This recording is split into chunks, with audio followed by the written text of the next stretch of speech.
You're listening to the Vikes Verified podcast.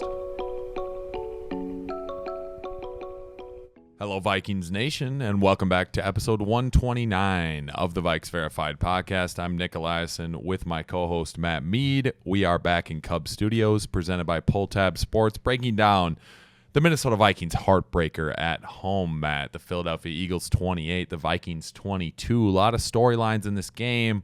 I think what it comes down to is lack of red zone efficiency and multiple turnovers. The Vikings have been unable to force a single turnover in 3 games now. Kind of a theme that we're not used to seeing with the Brian Flores defense, and there is a lot of factors to that. But all things in all, it's a tough space right now at 3-3 with some hard games coming up. Uncertainty at the quarterback position. It felt like so many years we were blessed with the presence of Kirk Cousins and that stability, whether you loved him or hated him. Now there's just not much stability at the position, a lot of uncertainty. One thing we do know is we want to get our young guy back on the field, number 9, J.J. McCarthy. We'll see if that happens this Thursday. I'm going to lean towards probably not at this point, Matt, but let's break this game down a little bit from start to finish. So coming out early on the first drive, Vikings do a good job stopping the run. Saquon Barkley held to, I believe, 44 rush yards on 18 carries, 2.4 yards per carry. So when you and I sat down and talked about this game, we talked about if the Eagles were to succeed on the ground, we were going to have problems. Well, the Eagles did exactly the opposite with Jalen Hurts throwing for a perfect 158.3 passer rating, 19 of 23, 326 yards and 3 touchdowns. It was tough to watch this Vikings secondary not be able to cover downfield on broken plays. A.J. Brown on that first possession, Matt, up the sidelines. Jalen Hurts kind of just points him to the end zone, puts one in a bucket on Josh Metellus. And, it's tough to ask these guys to cover for 5 or so seconds when we can't get home to the quarterback. But, discouraging way to start the game, absolutely, especially with a disgruntled and struggling A.J. Brown this season. They haven't found their passing attack. Looks like they addressed some things during the bye week, and they've got a little bit more explosive attack now, to say the least. I mean, from your vantage point in this game, Matt, I know we were both confident going into it. When did you start to feel like the Eagles were going to just pick us apart through the air? I mean, I definitely was not what I expected, like we had mentioned. The run game was something that we were more concerned about going into Sunday. But obviously, once A.J. Brown, I think, had that first touchdown catch, you just started to have a little bit concern. And that ended up being the theme of the game, was really just deep shots that the Eagles were able to get by a lack of pressure and a lack of contain and a lack of coverage at the end of the day. A lot of times that we did bring blitzes and left guys one-on-one, we just didn't get home, and then that leaves, our secondary in a tough position, and we just didn't make the plays that were required to get stops. And they had 3 long third downs over 3rd and 10 that they converted, all of them, that were just back-breaking plays. When the defense did make a play, on 1st and 2nd down, they weren't able to get off the field, and I think that's what ended up killing them and giving them the loss ultimately, because if you look at a lot of statistics, we were, the team that on paper probably should have won, but without being able to get off the field and the offense not being able to convert in the red zone with 5 field goals, you mix those 2 things together, you're going to get a loss a lot of times. So it just felt most frustrating because the Philadelphia Eagles didn't even play that well. We just played so poorly that they just kind of were able to not even have to perform maybe at full level, and they were able to get away with it, which was frustrating for me. We didn't give them our best effort, and for that's what I'm most frustrated with. And you just got to hope that short week, bury it, and try to restart here as we go into Los Angeles, a place that has not treated us very well over the last few seasons. So got to hope that we can flip a switch here, but definitely a frustrating game, and one that felt like we could have had if we were able to put on a better performance. Yeah, and Wentz has taken kind of the blame, and he's been the scapegoat for this game. And I want to point out that Wentz did move the ball pretty well between the 20s, and he did show some things and show some fight in particular, scrambling for multiple first downs with that banged up left shoulder towards the end of the game. I mean, there's no doubt that this guy wants to win. He's a 100%. competitor. He went out there and he laid it on the line, and it's just tough to ask Carson Wentz, to drop back and throw it as much as we did, because it feels like when you give Carson Wentz all those opportunities to throw the ball, there's just going to be a few plays that end up deciding the game. And unfortunately, that was what happened with the pick six and, kind of throwing one up out of the end zone for another pick, shortly after, giving the Eagles just advantageous field position, giving them opportunity to come down. And, they could have put this game away a lot sooner. It felt like they were doing everything to let the Vikings back into this game and give us an opportunity to, seize a win here in the final minutes, because, we were hanging around. The defense bottled their run up, like I said, and it just felt like, the football gods were trying to roll one right into our hands, Matt, and we weren't able to capitalize, and made too many mistakes. So I just want to go through some game notes that I had. First and foremost, Carson Wentz, a couple of those throws. You talk about the Jordan Addison one on the first possession. If he puts that ball in a better spot, Addison's likely up the sidelines for at least 20 more yards, or he makes a guy miss and potentially scores.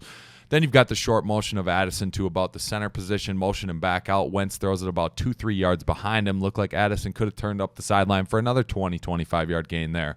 And then you look at some of those forced throws down the stretch to Justin Jefferson, some of those deep routes, just, wildly inaccurate throws. It felt like we were pressing, to get the ball into the hands of our best player. And, Jordan Addison had a phenomenal day, I believe, 128 yards. I think his body control and the way he tracks the ball is so good.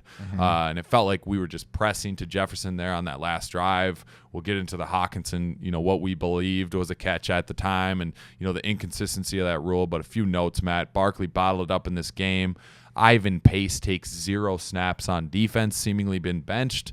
We'll talk about if that's a wake-up call or potentially permanent moving forward. Jalen Redmond, true standout for the Vikings in the center of this defense. It seems like he's disrupting in the backfield at a super high level. For him to come from, the roots in the background he came from and be this impact player for the Vikings is a very exciting development. Even though we're not getting the production from some of the free agents that we've had, Javon Hargrave, Jonathan Allen, leaving a lot to be desired after that huge game they had in Chicago to lead the season off. A couple more notes that you had, Matt, maybe touch on them. I thought Jalen Nailor, again, been praised by this coaching staff for, being open consistently. And I think he was again, many times in this game, and it did make a couple plays, but I felt like there was a couple more plays that we probably should have gone to him, specifically on that pick six. They kind of rotate the safeties away from Nailor's side. He's got a one-on-one with Adoree Jackson on the backside, runs a go route. Wentz chooses to force it to Jefferson on that choice route, that shake route over the middle. And, that's one that he's probably going to kick himself on the all-22. Why not give a speedy guy like Nailor a shot on the edge? Overall, Matt, it's not all bad. We've got guys competing. Will Reichard's been phenomenal as well. But, any more notes that you have on this game of Vikings players? Maybe you want to touch on Ivan Pace a little bit more, what's going on in the linebacker department. Yeah. To me, some notes that are left on here would be, the biggest thing to me is this defense has 0 turnovers over the last 3 games, which is just completely unacceptable. We were, I believe, the leading, if not top 3 NFL in turnovers last season, and this year we are 32nd. So that has been a huge disadvantage for this team overall, and it's something that has to get corrected. We got to find ways to put teams in bad situations to have opportunities to turn over the ball, and that's something that I think has really prevented this team from reaching its ceiling defensively, and they really haven't been able to find their rhythm. Ivan Pace is a huge part of that as well. His play has decreased. We're used to seeing him in on blitz packages, getting through the line, getting after the quarterback. This year he struggled with tackling, and obviously in the pass game, protection or coverage wise. So to me, you look at guys that really aren't living up to the bill whether it's Pace, Allen, Hargrave. There just isn't enough guys that are playing to the caliber that we thought we would get. And until they do that, this team is going to continue to struggle defensively. So it's going to be a huge emphasis moving forward, especially on a short week in Los Angeles. You got to hope that you get Van Ginkel back. But at the end of the day, as a unit, we have to play better. And to me, that's most concerning. Another disappointing thing was Blake Brandel. After such a great first start at center, he has a BS holding call on him, but then ultimately lets up, I believe, 5 or 6 pressures. Sack allowed. Had that snap over Wentz's head that ended up being a pretty bad play. Ultimately, Reichard was able to save that. But in general, that was a huge momentum swing there, just to go from potential 7 to 3. So just there, I was just thought that he would perform better in a second game with an overall better unit put together. This is probably the best unit on paper that we've had start a game. So to me, that was an opportunity for Blake Brandel to really make a statement. But if he gets another opportunity here on Thursday, I'm interested to see how he does. Jordan Mason is awesome at running back, but we just can't seem to get him going enough. At times, we're usually trailing, so we just aren't able to kind of go to him. But awesome to see him score his 4th touchdown. He's been very productive and worth every dollar.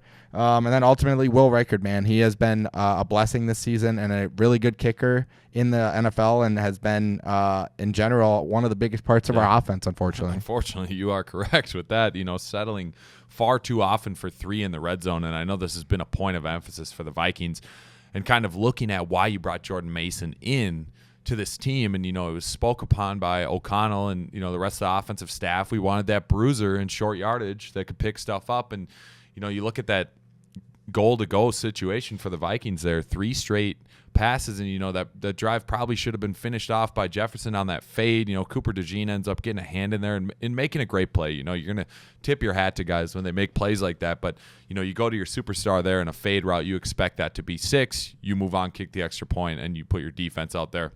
Unfortunately, we go back to the well and throw it again. Blake Brandel with the phantom holding call, what would have been a touchdown to Jalen Naylor. I had a good video clip of that, and it's just baffling, that call. Defensive tackle kind of dives at Brandel. He puts one hand on top of him, kind of pushes him into the ground, and you get a really ticky-tack, really low-quality call from the officials there. I think anyone would agree upon review that type of call can't happen in, a heavily competitive game like this was, especially in the red zone. And I'm not going to sit here and complain about the referees all night, Matt, but the inconsistency of the catch rule and a couple things that weren't shown on Fox replay, I want to point it out for people that weren't at the game. KOC challenged the Devontae Smith catch early in the game, kind of a diving ball from Hurts. Upon review, 2 huge screens in US Bank Stadium, you can see that ball skip a little bit of turf and get up into his hands. And, it looked very clear when the red flag was thrown that this ball was going to be coming back. It was going to be 3rd and long, potentially even 4th and long. I can't remember if that was a 3rd down play or not.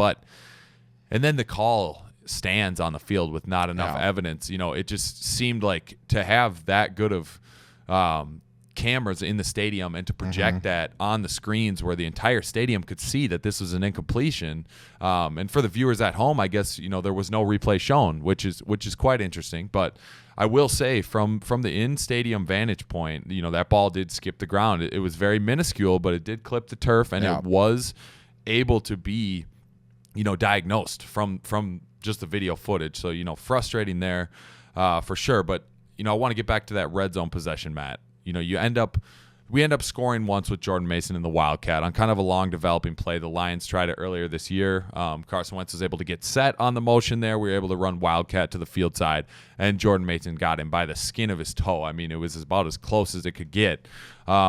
But in terms of leaning on the rushing attack in the red zone, especially with, a guy like Carson Wentz, not having to force him to make the big-time play-action throw. And I get we have the weaponry, to find through the air. But, it felt like Jordan Mason was brought in to this team for that reason, to pound the rock in the low red zone, inside the 15, inside the 10, give him opportunities to bust that one for 6, 7, 8 yards and score, or at least move the chains and put us in a goal-to-go situation. Now, Aaron Jones, what I heard a couple weeks back, Matt, was that he was going to target this game to return. I see that as doubtful at this point, but I would not be surprised to see that practice window opened up and him to come off IR and have 21 days. Maybe he comes back for the Lions game, but I do think that we would benefit from that tandem again. And if we can find, where to give these guys carries and how to figure out this rotation, I still think that can be a very, very strong rushing attack, especially if we have the inconsistencies at quarterback going forward and we don't want to ask these guys to throw it 42 times like Carson Wentz did in this game. I mean, 7 of 15 on 3rd down, 1 of 1 on 4th down. We have 34 minutes of time of possession to their 25. We run 67 plays. They only ran 49. You look at this on paper until you get to the turnovers column, Matt, and it felt like the Vikings gave this one away. It really did. And I think that's the most frustrating reality is when you play a team like the Eagles, and Jalen Hurts can make all those plays in the backfield and extend plays, find open receivers. Those are the frustrating games to lose, because our defense is designed to live off that pressure and take pressure off our back end, and we just weren't able to finish Jalen Hurts off in the backfield and get him on the ground. That's the unfortunate reality. Now, there's been a lot of criticisms on O'Connell's play calling, and coaches need to take responsibility. Matt, I just want your opinion on Kevin O'Connell calling plays, because I still see a lot of open receivers. I still see a lot of really good scheming, particularly through the air. But, if there's any gripes you have with Kevin right now, what are they? The main one would be inside the 10-yard line. Just the play calling there seems to be getting a little bit too cute with a lot of the stuff. It's a lot of motion looks, a lot of wildcat. And obviously when those plays hit, they look great. But a lot of times there are situations where we just blatantly take out the run game and don't even give it opportunities. And I think that comes from passing on first and second down inside the 10, and those aren't successful, and then you're forced to keep passing it. So you're really not even getting a chance to run the ball. I know we've had some inconsistencies with the run game inside, inside the 10, inside the 20 really.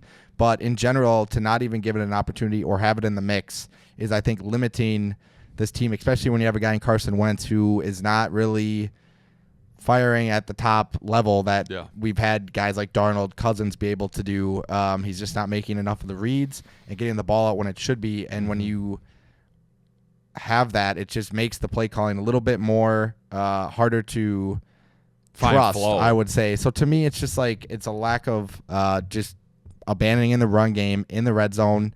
And then outside of that, there's not a whole lot of concerns that I have with him. The only other thing would be, again, on the opposite side, at the beginning of games, we're so predictable when it comes to running the ball as well. So I just think mixing things up,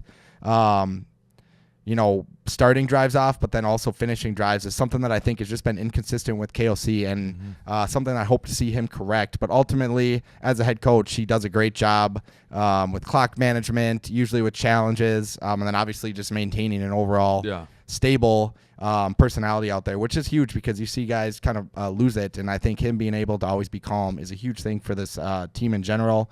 But also to me, TJ Hawkinson was a guy that really stood out to me this game. He's been a guy that hasn't really been able to get going, has a touchdown taken away from him. So let's talk about that a little bit. I know you had mentioned the inconsistencies in the call, but to me, it looked like he came down with it. For them to ultimately call a touchdown, go to the review, and say that they got enhanced broadcast shots is pretty crazy to me, especially seeing Kelsey last week get a similar catch, and then also Devontae Smith in game had that situation happen. So to me, that's been very frustrating. And then ultimately, going back to that holding call on Brandel, ironically, we had the same thing happen for us against the Chicago Bears. It ended up actually was a huge part in that comeback. Darnell Wright had a similar call where our defensive lineman slipped. They get called for holding. Ultimately helps us, but then now comes back full circle, hurts us in a game. So interesting to see the inconsistencies with that call as well, when it's ultimately not a holding call, but the back judge is seeing it as it is. So there's some things that need to get corrected there. I thought our tush-push strategy was very interesting, laying a guy down, giving our guys a chance to get leverage and not have them cut them so low. I think a lot of NFL teams are going to try to mimic that or some form of it. And I thought, even though they got it, I thought that spot was a little bit questionable, and they only ran it once. So I wish we could have seen it maybe one more time to see how productive it was. But I do think this is a copycat league. I think teams are going to try to mix that in to try to prevent the tush-push success. 100%. And I like the fact that we're innovative, taking an innovative approach, right? I think that this is a type of thing that a lot of research went into, breaking this down on film and how to stop it. And I believe there was some AI used as well and in, formulating this strategy. And, how would you like to be Tyler Batty, first game active? Hey, man, go lay down and let these guys crunch you underneath the tush-push. But, like you said, they were clearly startled by it. They hadn't seen that look. And, if you're really looking at what Batty's job is there, is he trying to roll into the center and, like you said, create a tabletop where our guys can get over the top and try to beat Jalen Hurts. And, unfortunately, Jalen Hurts, they always talk about how strong his lower body is. And, it is true. He is probably the best quarterback in the NFL to run this play for that reason. But, 100%. we've got a lot of brutes up front as well. So did like us, rolling out something different, not just trying to go big on big and toe to toe like every team has, roll out something strategic. And that's what we did. That was good to see. Back to the missed call, the overturned call, whatever it is, Matt, to your point, I don't think this is a matter of my team lost, my team won based on this play. Obviously it sucks that Hockenson's was overturned. They found that alternate angle. I thought it was a catch in real time, until maybe I see some of these screenshots on X the next day of him losing possession, but his hands are still underneath it. So, sometimes in these games when you've got the flow of the game going like this, I feel like you got to let something like that stand if it's called in stadium. And, I get that they want to do all their due diligence and get all the angles, but it's just tough as an NFL fan as a whole, not even, Vikings lost because of this, whatever. Just the inconsistency as a whole when it goes to review. It seems like there are similar plays that you could compare week in and week out where the inverse was called, right? You go back to Kelce and Hockenson. Like Kelce clearly put that ball on the ground. He still did have control of it. Part of the ball hit it. It's tough to find the gray area in the catch rule and what a real catch is versus what isn't, because there's so many different ways that catches are made in the NFL by these pass catchers, and all these different scenarios. It just feels like they need to have a little bit more concrete baseline for what a catch is and what a catch isn't, because if you look at us getting that call to stand, you're looking at about 3 minutes left in the game. Yep. A lot more opportunity for us to pretend, and only having to get a field goal instead of a touchdown. If we get the ball back, so it's like those are game altering plays when it seems like nothing had gone our way the whole game, and then to get that was just a backbreaker to this team. And visibly frustrated TJ Hockenson, and I don't blame him after the game. You're running off emotions at that point. He's had a frustrating season, finally made arguably the most athletic play I've seen him make, laying out for that ball. Incredible effort. You can blame Wentz for putting it too far in front of him. It's tough to ask a guy like that to be pinpoint all the time. You're gonna have to go out and make plays as receivers, but I can't knock the effort. But just as a fan, an NFL fan as a whole, I feel like there needs to be, a little bit more clarity for what's going to get overturned and what's not, especially when it goes to New York, because it seems like we're waiting on the edge of our, seat, and a lot of the time the call is not agreed with by the majority. So that is the tough reality. But I asked some of you guys to vent on Instagram to us. I want to read some of these off, Matt, and kind of go with our opinions on some of these takes. A lot of them are very emotional, so I do want to touch on some of these. But first, we're gonna get into Liftbridge Brewing, because the Liftbridge Grape Ape, Matt, has taken the Vikings world by storm. Vikings fans, not only in Minnesota but countrywide, are wondering what the buzz is on the Liftbridge Grape Ape, and you can see it right here at 7% ABV. Not a beer, not a seltzer. This is a malt liquor product from Liftbridge. It's unique, it's different, it shows your pride of the team, it's fun to drink on game day, and it only takes a couple of them to really start feeling nice and really start feeling like you're ready for the ups and downs of a Vikings game. So I encourage everyone, check out Liftbridge. It's not just me pumping their tires. I really do think this is a great and unique product, and it's not sold everywhere. We want to get to the point where Vikings fans, nationwide are able to enjoy this beverage. So check out Liftbridge Brewing out here in Stillwater, and just check out some of their products other than the Grape Ape too. Fantastic brewery over there making fantastic products. Purple Party in a can. That's right. Best in the biz. Purple Party. All right, I'm going to read a couple of these, Matt. So first one, Andrew Van Ginkel, more key to our defense than anyone realizes. I'm going to stand by that and say yes. Yeah. And I think, one of the big things is Andrew is a finisher when he gets to the quarterback. A lot of those times, he had a double-digit sack season last year, and he didn't get a ton of opportunities to get to the quarterback, but it felt like every time he did, he was making the most of it and wrapping these guys up. And I also think he's very, very effective setting the edge in the run game. Something that I don't want to harp on Dallas Turner and say he can't do it, but he can't do it to Andrew Van Ginkel's level. Better. Andrew Van Ginkel just has a different level of understanding of run schemes and what they're trying to do, where the cutbacks are. I think Van Ginkel is kind of a silent leader of this defense, where he is one of the 1 to 3 guys. I'd probably put it with Jonathan Grenard, Blake Cashman, Andrew Van Ginkel, and then, Harrison Smith, not as much in his older age, but he's still, those are the difference making glue guys of this defense in my mind. And, I hope that Van Ginkel's able to get a good, couple days of work here. We'll see what happens Thursday night, but I have a feeling they're targeting a Detroit to return with that one as well. What are the particular differences you see in Van Ginkel and what you notice when he's not playing for us? Yeah, I just think we struggle in the run game, and then ultimately getting pressure. I think he's a huge part to this defense, like he had said. His value cannot be understated, and not having him on the field, he has such a high football IQ. We've seen it with the amount of times he's had those crazy interceptions.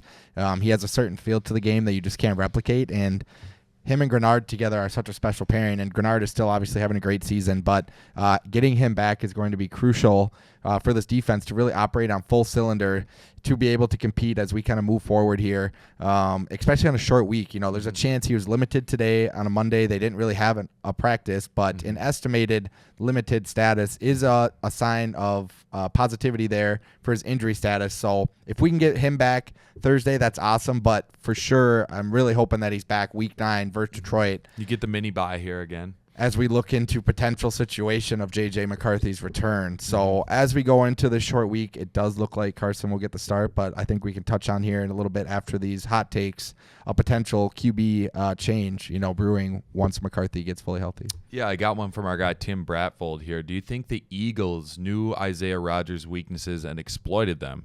Tough day for number 2, lowest graded PFF grade on the team. Obviously beat deep a couple of times. It's really hard to say this. Would they have thought that double moves maybe are his weakness? It's hard to say because he's got such elite speed on the back end and closing speed to be able to run down deep routes. But you saw Devontae Smith stem him to a corner, to a post, got his hips flipped. I don't care who you are and what kind of speed you got. If you're flipping your hips twice with an NFL wide receiver, your chances are you're probably not going to catch him downfield. And then you look at the one late in the game to A.J. Brown, kind of a little stutter and go there. So it looked like, the 2 big ones he gave up were the double moves. So, maybe there was something from that Eagles front office. He's known to bite on that first move. It's hard for us to say here, but, absolutely a tough one for number 2. And, some of the backlash and hate that he's received after the game is absolutely ridiculous. If you're one of these guys in a player's DMs or, calling these guys out after a game and getting personal. Yeah. There's just no time for that. No place for that. You should probably stop watching football if that's what you're resorting to. Yeah. So tough to see, but in a game where we expected, some revenge game fire from Isaiah Rodgers, they definitely did take advantage of him, Matt.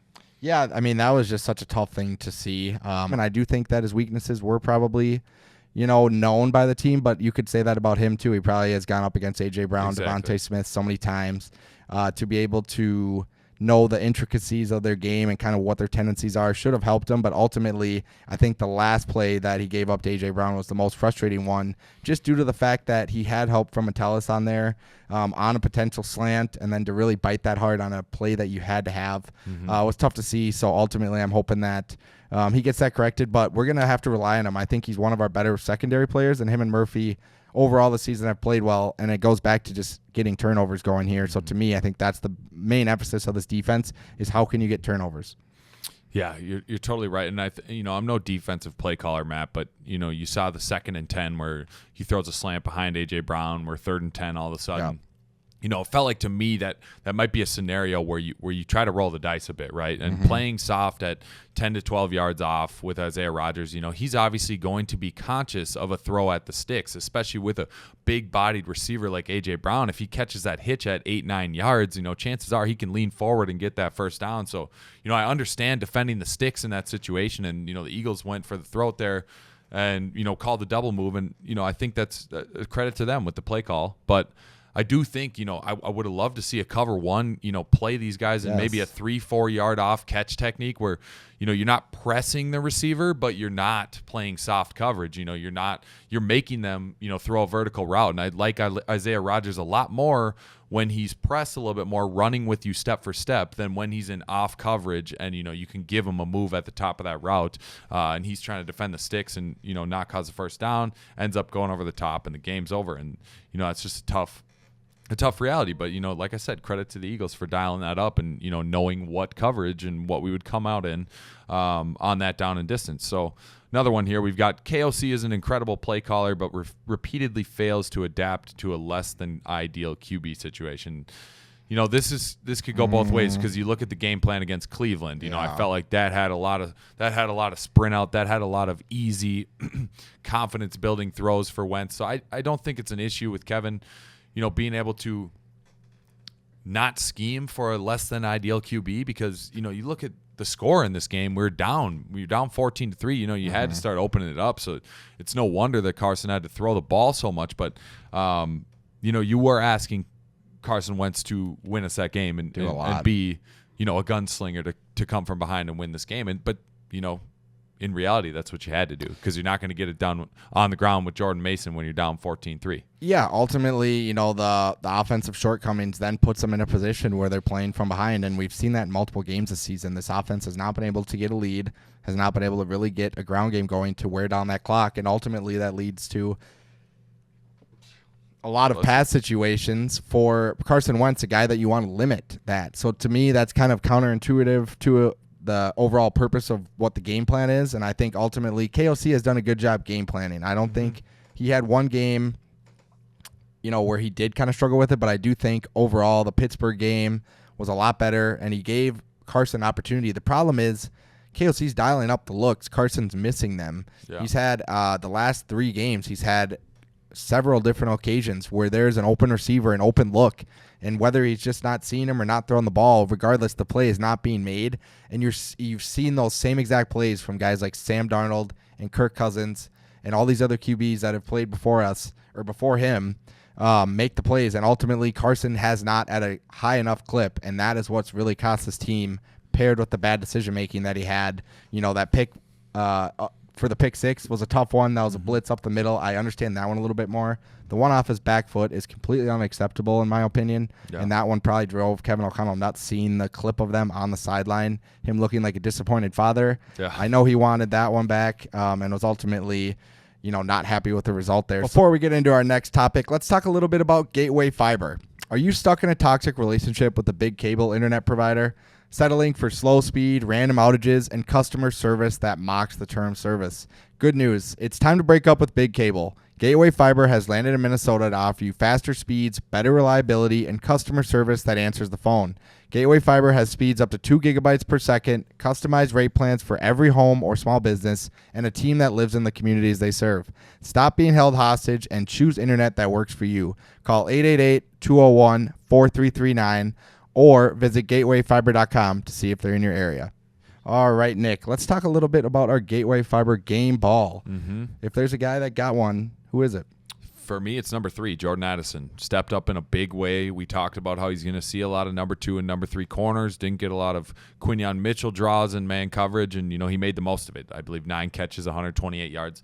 I've touched on this before, but Jordan Addison is so good, guys. I don't think people realize, and when the trade rumors get floated out there and everything, we understand there's some off-the-field concerns. There has been a couple incidents, but I think, when this guy is on the field, he is truly, an incredible receiver with a feel for the game that is rare. There's a lot of guys on paper that are bigger than him stature-wise, faster than him, have better measurables, but don't have the feel for playing wide receiver that Jordan Addison does. His body control when the ball is in the air, his ability to adjust, get 2 feet in bounds, make really high difficulty catches when the quarterback doesn't throw him an accurate ball is something that cannot be overlooked. I think that if there's a world where the Vikings can get an extension done with Jordan Addison, whether it's this year, this offseason, next year, whatever it is, people need to realize how much of a weapon he is and how much damage he would do if he went somewhere else, especially.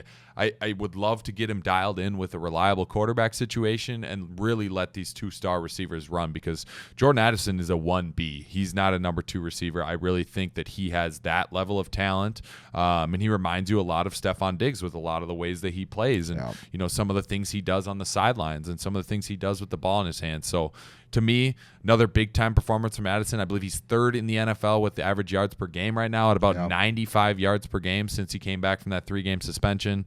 We're going to need to lean on him heavy the rest of the season if we're going to do some things here and make a run. But the game ball for me is to number 3.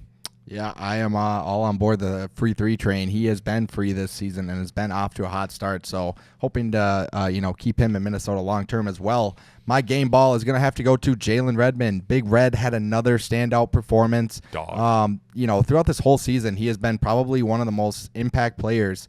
Just consistently showing up on the tape, making plays, being disruptive, shedding offensive linemen, swallowing up running backs. I mean, he is just all over the place, and he has been such a force for this defensive line.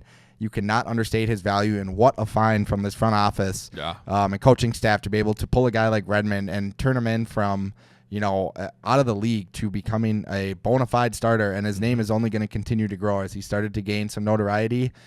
If he keeps his performance up all season long, he's going to be known around the national media and also probably due for a little bit of a raise. So been pumped to see his performance. Let's get into some Vikings quarterback talk, though, here, Nick. Carson Wentz obviously had a very up and down day, probably more down than up. And ultimately, it leaves Vikings fans wondering, is this the time to switch to J.J. McCarthy? I think most fans would answer yes. The caveat to that is that it seems that on a short week, the likelihood of J.J. McCarthy starting may not be as high as some fans would like. What are your overall thoughts on this coming week against the Chargers and ultimately the following week against Detroit on how that QB situation might shake out? Yeah, this is, the focal point of Vikings football right now is what's happening under center. And, I'm sure Kevin O'Connell and McCarthy are going to meet this week. J.J. McCarthy is going to want to play against, his former coach down in L.A. on primetime football. There's no question about it. But the Vikings have been very consistent with this plan that they're not going to roll him out until he's fully healthy. And, understandably so to some degree.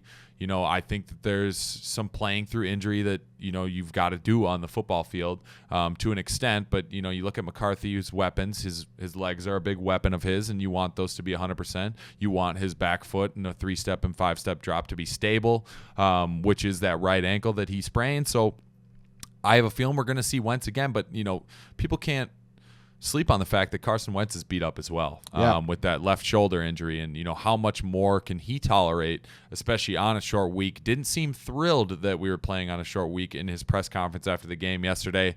He kind of chalked it up to that's the league and that's how it goes. But, it didn't sound like he was ready to turn over, and get into another dogfight if we needed to down in L.A. So everyone wants to see 9. Everyone's probably going to be forced to see 11. Yep. Let's talk about 12 briefly. And, I'm not on the train of throw Max Brosmer in this Thursday night. I think you're setting a young man up for failure in that regard. Not seeing the speed of the NFL regular season. He did make a lot of high-quality throws in the preseason. He's a master of preparation. The IQ's always been there. He's been raved about by Fleck, by everyone who's coached him, really, since we've heard this kid's name, has had nothing but good things to say about him. But do you think it's the best situation for him to come in on a short week in prime time, get his first start, then all of a sudden, if he goes out and has a mediocre game, then, I think that puts a lot more, I would say, turmoil on the table for Vikings fans because, everyone wants to see what he has based off of preseason success. And I get that. There's a lot, you need to perform well to play well in this league, whether it's preseason or regular, but I don't think it's advantageous to give Max Brosmer his first start this week. I think you need to start McCarthy before him. If something were to happen to McCarthy or poor play, down the road, that's when you maybe take a look at him later on in the season. We hope we don't get to that point. But, if I'm J.J. McCarthy, I'm standing on the table this week and, I want to get out there and play on Thursday night. And I think that's what a majority of fans want to see.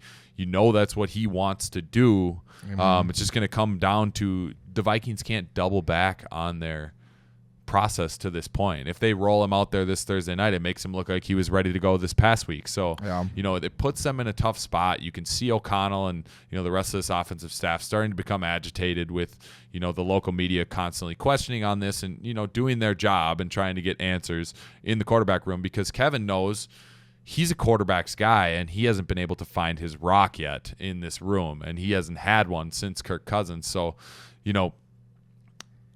I think that we're going to see Wentz this Thursday. I think we're going to see McCarthy next Sunday against the Lions. That's my feel right now. It's kind of tough when the grand reveal of McCarthy is at Ford Field against a very talented Detroit Lions team, but there's no easy games in this stretch for the Vikings coming up. So it's all about development to this point. And, once he's able to do it, you got to get him on the field as soon as possible. You sink or swim with your 10th overall pick.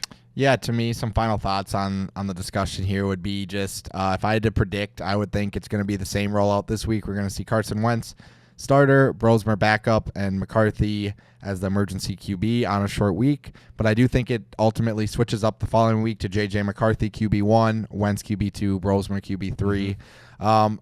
In my opinion, getting Brosmer some tick wouldn't be the worst thing in the world. The only reason I have faith in him, specifically as an undrafted free agent rookie, is just his processing ability is so at such a high level. I think Kevin O'Connell would be able to scheme looks for him to go down the line 1, 2, 3 very easily. And he showed in the preseason that he can go through progressions, find the right guy, and not panic. I think he's a little bit opposite of Wentz, where he's a cool cucumber. Wentz tries to use his feet to his advantage a little bit more, and we saw that in the second half really come to life. He was able to pick up some huge third downs with his legs that came up as big plays, but ultimately you see the lack of discipline from him trying to extend plays and do too much, and also not being able to get the correct reads pre-snap based on what Kevin O'Connell is offering him for looks. And paired with that, it just leaves Carson in a lot of tough situations. I just would be so interested to see if Brosmer could, with his ability to read defenses, his IQ, the unknown of it is what's so tempting to me. And I think it is a hard situation. Ultimately, I don't think the Vikings are going to start him. I think it would take an injury to Wentz in game for him to potentially get a look. But man, is it intriguing to me because, Kevin O'Connell has a kind of an affection for him as a quarterback, and how they share a lot of similarities in that department. And to me, he's just a guy that I'm very excited to have on our roster. But ultimately, this team should go through 9, and I think we will see that come Week 9 against Detroit in his home state of Michigan. Another storyline game. If he plays this week, he goes up against Jim Harbaugh. Yeah, it's like every week that he's going up Chicago, hometown. Penix, McCarthy. This guy has headlines for every game. Yeah. So I don't know when what game isn't going to have a headline for him, but regardless, I think all fans can agree we need to see him as our QB1 to know if he's the guy or not. Yeah, and it's a tough thing to navigate because I think you make a lot of great points about Max there. I do think that, he seems like the super level-headed guy, right? Very. And McCarthy is kind of a ride on emotion. When we start to get hot, I'm screaming, I'm in your face. When we're going through our lows, I look a little bit more discouraged out there.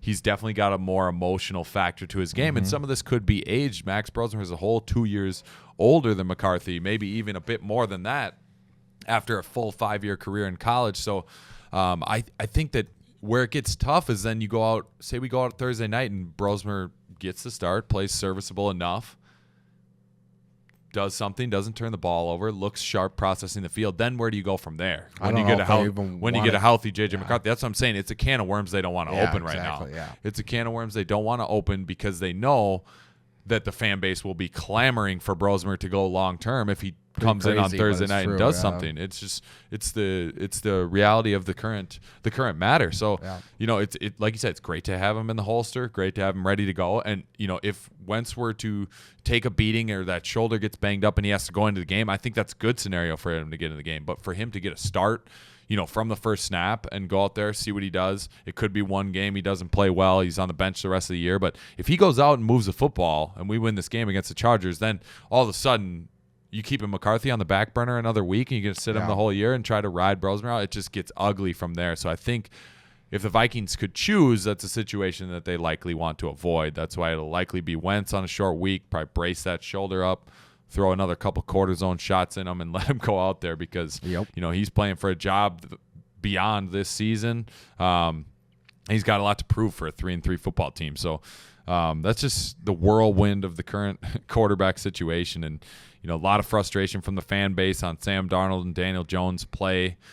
Respectively so. I think, the hindsight is always going to be 2020 evaluating those two guys on new teams, lighting it up, both with good coaching staffs, good weapons on the perimeter. Yeah. And it is tough to see because, if we had some stability under center, this team could very well, probably be sitting at I don't know, 5-1, 4-2. There's potential for that if we get a little bit more steady under center. It's all speculation, but I will say for the fans, clamoring for Jones or Darnold to stay, you got to remember that, we did offer both those guys. Granted, they weren't the most attractive offers. Both those quarterbacks knew that the Vikings were going to go down the line to McCarthy and have him be the guy eventually. So you cannot blame Daniel Jones and Sam Darnold for taking opportunities elsewhere, especially with the contract duration and stability that Darnold got, in Seattle. And then they still draft Jalen Milroe, and there was preseason speculation about that. That has all gone to bed. Darnold has proved he's a great player.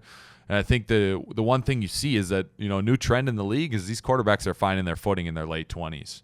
A lot of them are now, and Daniel Jones being 28 and Sam Darnold being 28.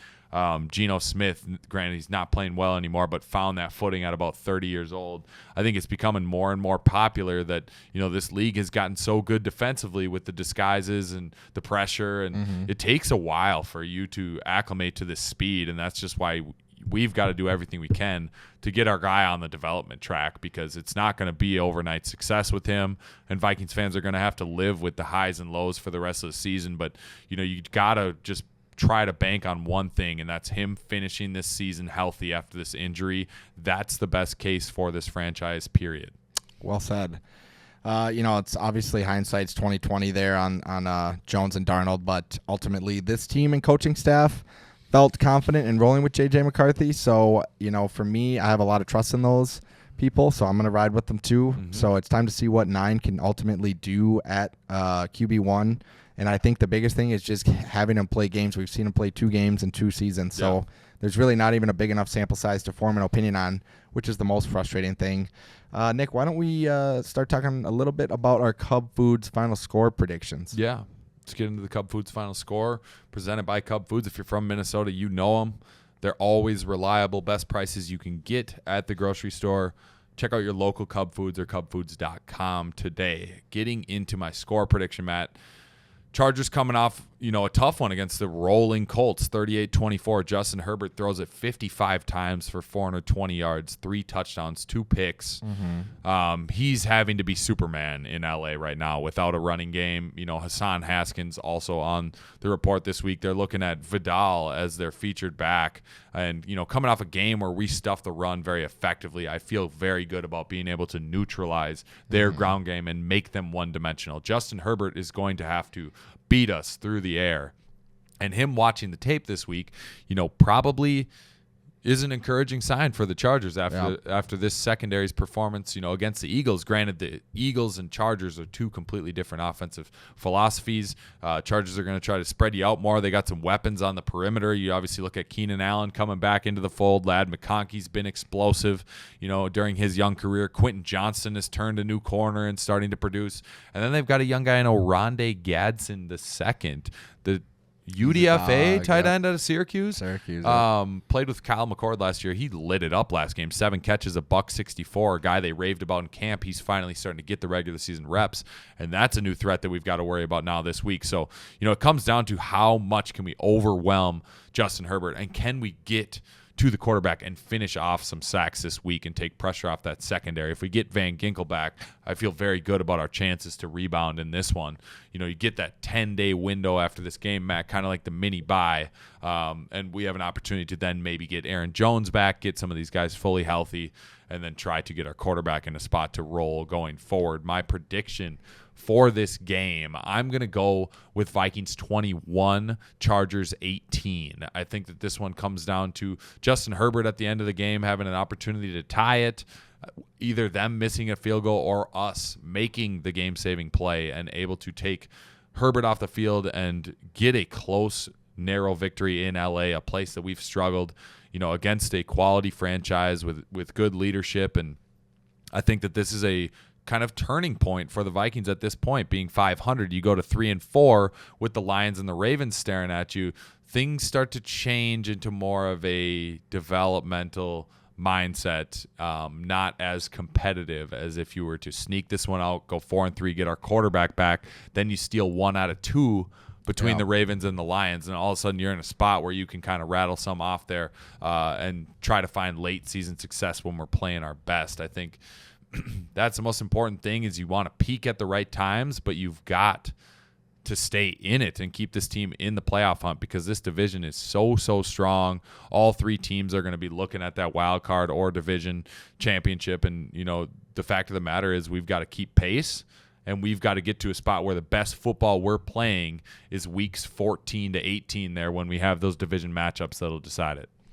Yeah. I think this is a huge matchup for this team. It's one that's going to be pretty decisive in the overall movement of how this team is going to kind of see itself over the next handful of weeks. But ultimately, even with the loss, I think it would put their backs up against the wall. It would be a little bit more desperation mode.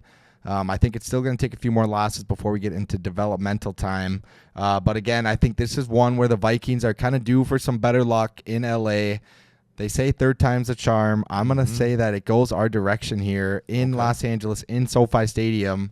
I think the Chargers being down, Hampton, Harris, they usually like to emphasize the run game when they can.